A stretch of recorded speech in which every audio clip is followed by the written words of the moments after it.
Adel, que acaba les semifinals, has lluitat molt, has estat a punt, tot el rato estaves en posicions de poder classificar-te, no ha pogut ser.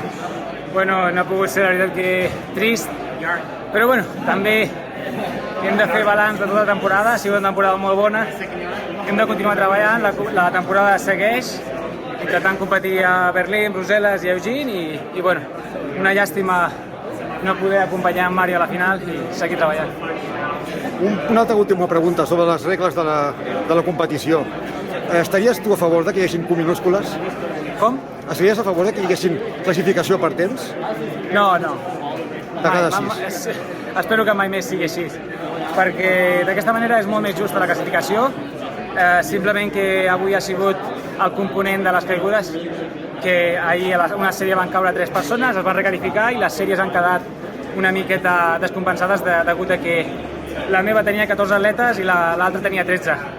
Pel fet de passar era indiferent, perquè passaven 6 i 6, però hi ha hagut molt més tràfic durant la cursa i això també ha fet que perdéssim posicions, hi haguessin més baralles i això va desgastant per a la recta final.